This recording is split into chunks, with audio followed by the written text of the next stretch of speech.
Salieron otras compañías más interesados en Cuba y están dando billetes. Y todo está en el entorno, algunos con el presidente, otros no, para invertir en MOA, los norteamericanos, porque la industria militar está interesada en eso.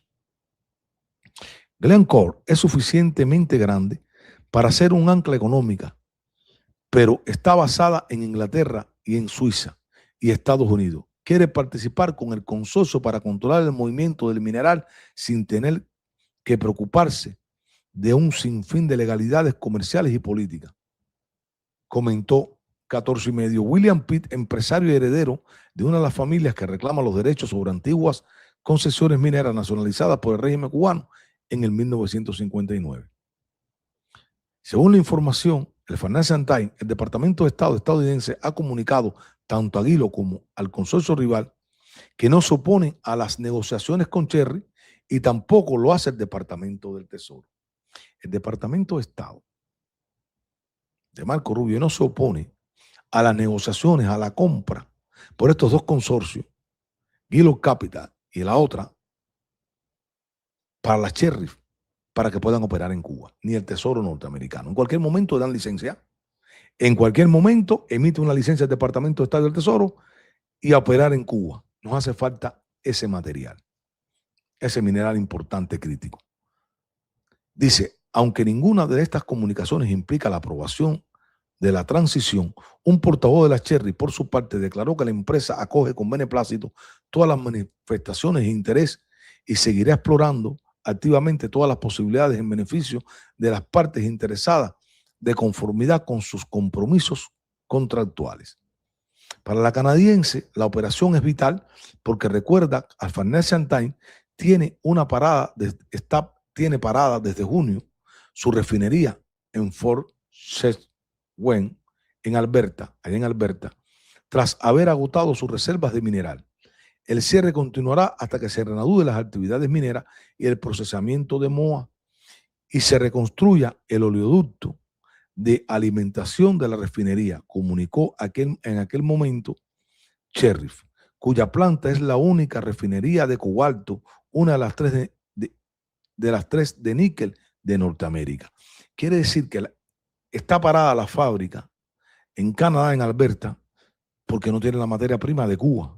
Es la que separa esa aleación que hay del níquel más cobalto, porque el cobalto es necesario para la industria de la tecnología y ahora está interesado el Pentágono en el cobalto cubano, que no es la mayoría. Creo que por allá, por el Congo, el níquel, otros países más tienen buena en África. En sus esfuerzos para mantenerse en vida, la Cherry trata de venderse a quien pueda comprarla por algo más de la mitad, el 55% del valor económico que aún le queda, comenta Pitt. El objetivo, evitar que las sanciones de mayo, que amenazan a los ejecutivos y a sus familiares con cargos criminales y suspensiones de derechos de viaje por intervenir en propiedades confiscadas, le hagan morir lentamente. PRI cree que el objetivo principal de Washington es que la minería en Cuba se conduzca bajo la sombrilla de una compañía de dirección financiera estadounidense. Escuchen. Lo cual haría lucir las actividades mineras de Cuba muy parecidas a las actividades petroleras de Venezuela. Todo está echado. La suerte está echada. Porque son los intereses. No importa lo que diga el secretario, este señor del Pentágono, ahora para subirle el ánimo a los cubanos de Miami.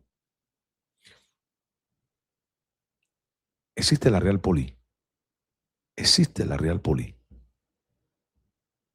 Están viendo la minería en Cuba como la petrolera venezolana.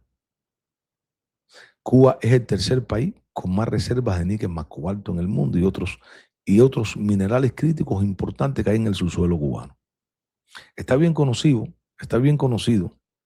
en Arguye, el empresario de níquel y cobalto son dos de los minerales que Estados Unidos utiliza en las grandes cantidades en la industria militar. Al respecto pone como ejemplo la orden de compra del secretario de Defensa estadounidense Pete Hegseth de 7.480 toneladas de cobalto por $500 millones.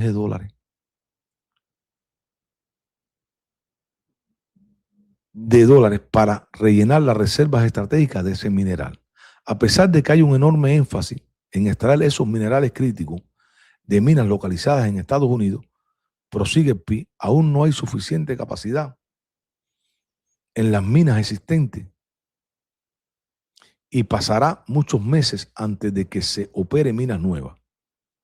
Por consiguiente, concluye, no hay mucha duda que la industria militar mire muy detalladamente la posibilidad de poseer acceso directo a las minas de Moa. Hay una regresión de la política. ¿Quién le garantiza las inversiones a las compañías americanas? El régimen cubano. Las empresas españolas que se han retirado de Cuba durante los años que estuvieron en Cuba hicieron grandes sumas de dinero. Fue rentable, nunca se fueron. Y la Sheriff fue rentable hasta que Trump mete las sanciones.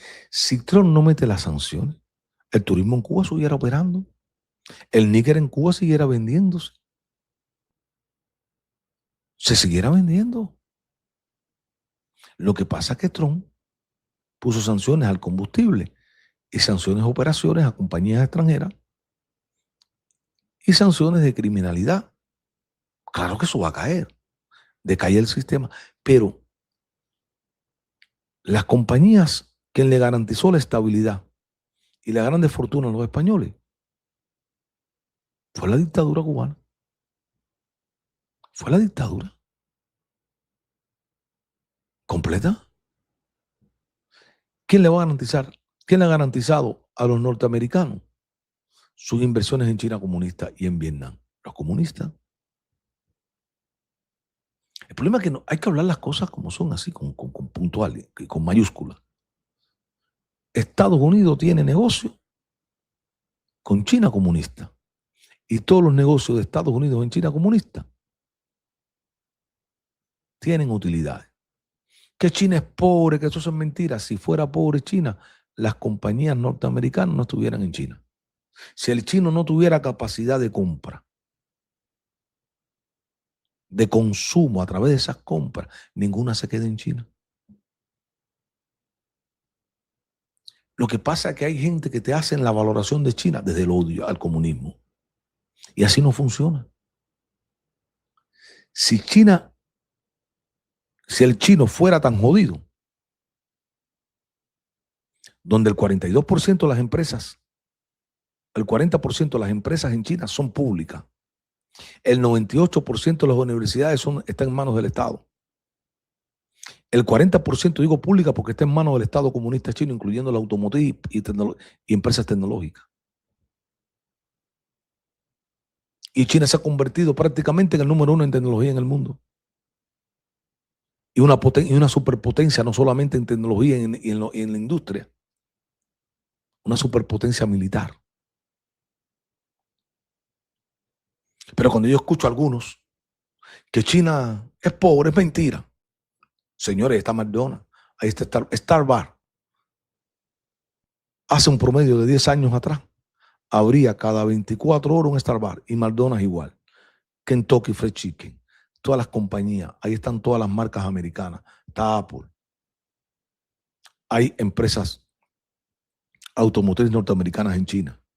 Está Elon Musk. Déjense de cuento. Si China no fuera atractiva y el chino no tuviera capacidad de compra, nadie va a invertir a China. ¿Por qué no van a invertir en Cuba? Porque Cuba es pobre, Cuba no tiene capacidad de compra el cubano. Para que haya McDonald's, para que haya Burger King, para que haya Coca-Cola. No tiene capacidad. ¿Cómo se hace esa capacidad de compra? Con la inversión extranjera directa.